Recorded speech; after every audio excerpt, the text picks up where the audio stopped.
Arnie Coussen.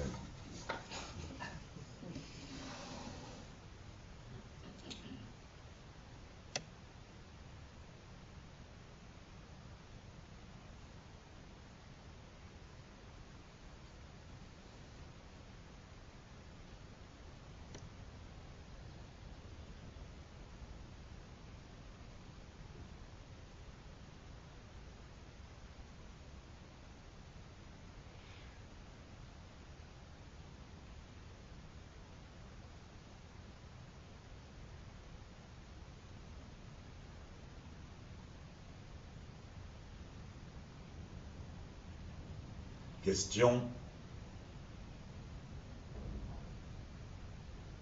Bouddha dit que ce qui constitue la personnalité, notre ego, est transitoire, impermanent et vide. Et qu'il n'a pas de substance. Alors comment peut-on dire qu'une telle personne renaît à tel endroit ou à tel autre endroit? Qui va mourir et qu'est-ce qui va renaître?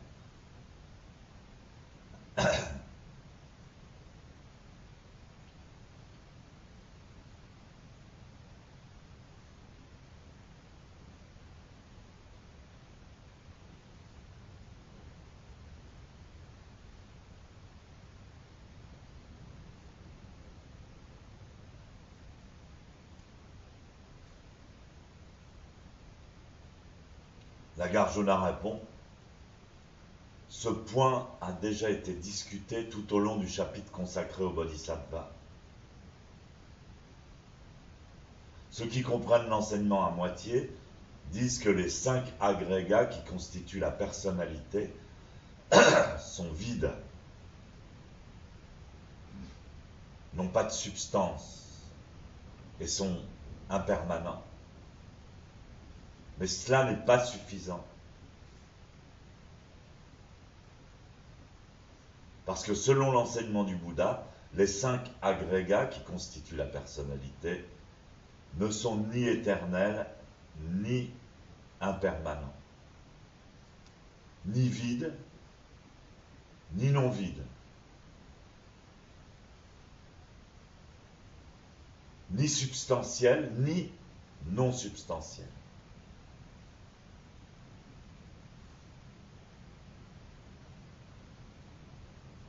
Effectivement, comment peut-on dire qu'un tel renaît à tel endroit ou à tel autre endroit? Qui est-ce qui va mourir? Qui est-ce qui va renaître?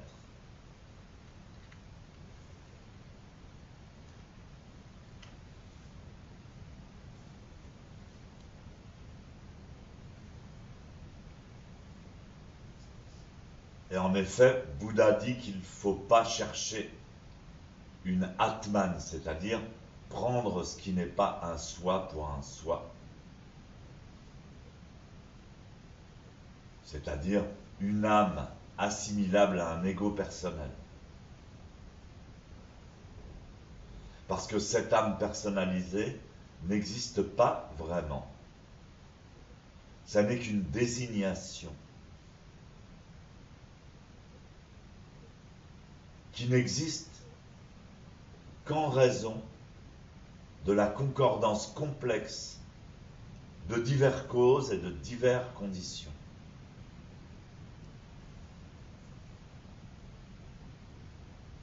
Même si d'un certain point de vue, la transmigration existe, c'est-à-dire les morts, les renaissances,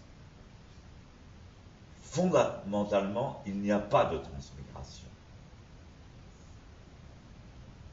S'il y avait vraiment une entité qui naissait et qui mourait,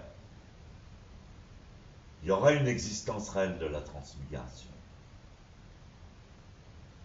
Nagarjuna dit, tout à l'heure j'ai dit d'un certain point de vue, la transmigration existe. Mais la pensée du Bouddha n'est pas un certain point de vue, puisqu'elle est multidimensionnelle. Il n'y a donc pas de naissance, pas de mort, pas d'ego réel et pas de transmigration. Pourtant, le Bouddha a fait un poème qui dit « Bien que les dharmas, les enseignements du Bouddha soient vides, ils ne sont pas pour autant anéantis. »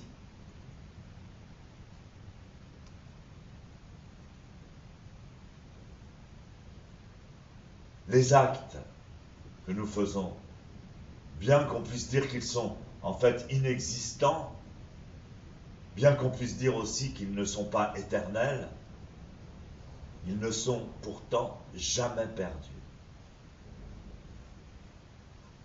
Tous les dharmas sont comme le tronc d'un bananier. Ils sont comme un tissu, issu de la pensée. Si on connaît l'irréalité des dharmas, cette pensée à son tour est vide.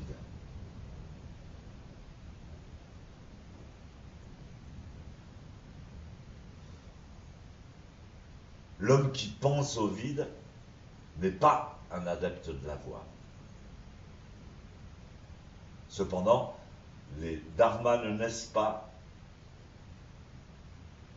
mais ils ne périssent pas non plus. Ils sont momentanés. Et en ce sens, ils perdent leur caractère rigide.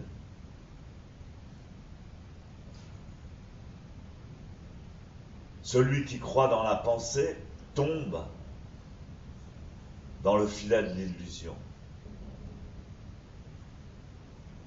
Celui qui sait transcender la pensée trouve l'issue.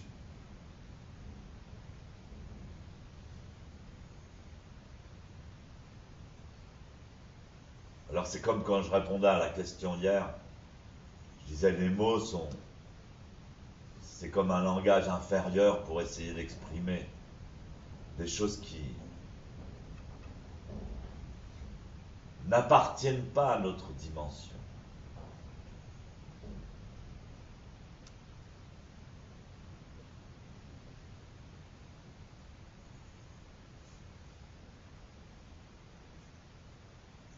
Donc le zazen consiste à, certains disent, à étudier la pensée, à étudier l'ego, parce que l'ego c'est la pensée.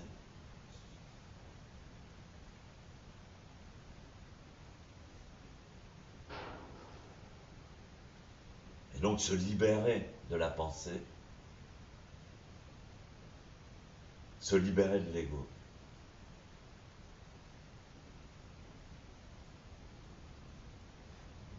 Réaliser que notre ego, en fait, ce que l'on est très évanescent et n'existe pas tout seul.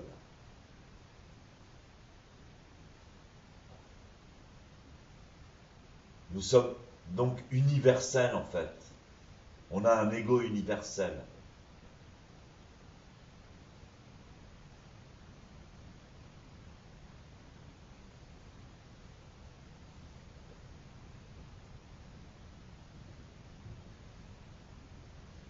Et quand on fait zazen,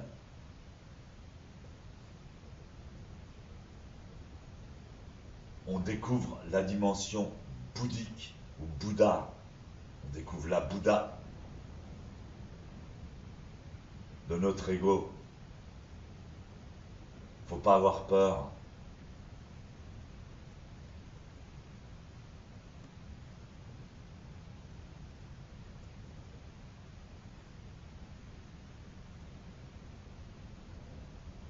De la Bouddha, c'est-à-dire existence universelle. Même si vous ne savez plus qui vous êtes, si vous êtes beau et grand et fort et gentil, c'est pas un problème.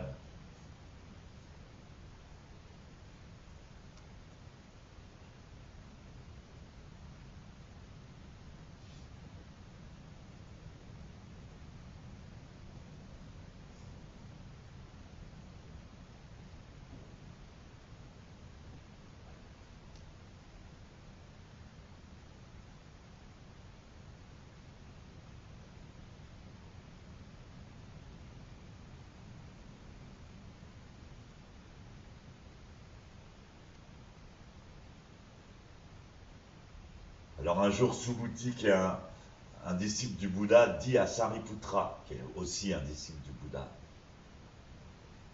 lui dit, en fait, tu sais, le bodhisattva qui s'exerce dans la voie du samu, dans la voie du zazen, dans la voie de la perfection de la sagesse, doit connaître non seulement la nature des phénomènes, mais surtout connaître la véritable nature de la pensée. Je parle de la pensée d'éveil, bien entendu. Cette pensée égale à ce qui n'a pas d'égal. La pensée noble.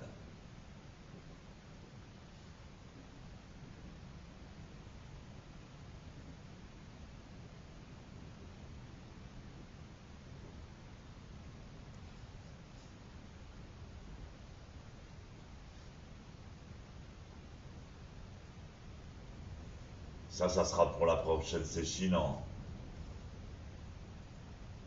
Hollande.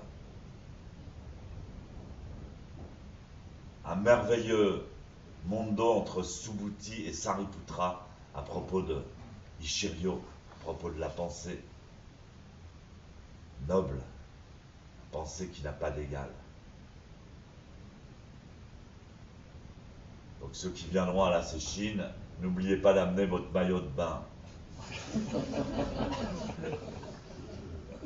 Parce qu'il va faire beau quand il fait beau en Hollande. C'est très agréable de se baigner. Si vous avez une planche de surf, vous pouvez l'amener aussi.